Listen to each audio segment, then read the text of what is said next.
I'm Sara Holden. I'm a freelance arts practitioner who runs workshops for schools and community groups on behalf of organisations such as Arts Council of Wales, Welsh Government and local authorities.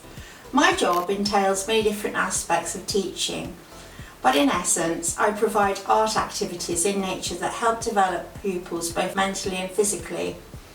The activities develop their knowledge of art techniques as well as improve fine motor skills and confidence. They also need to link in with the school curriculum.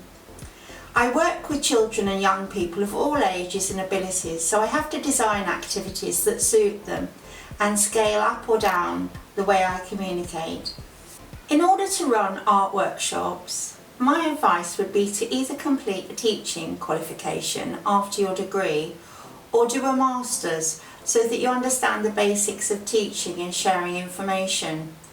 You could also develop your communication skills and experience of working in a workshop setting by shadowing and assisting a more experienced workshop artist. In order to find work in this field, you need to network and build up your contacts with schools, local authorities and community groups. As well as outdoor settings, I've also run workshops in places like galleries, museums, community centres and even castles. Working mostly out of doors can be unpredictable due to the weather or situation, so you have to be able to think on your feet and change course. Running workshops means that I get to interact and spend time with others.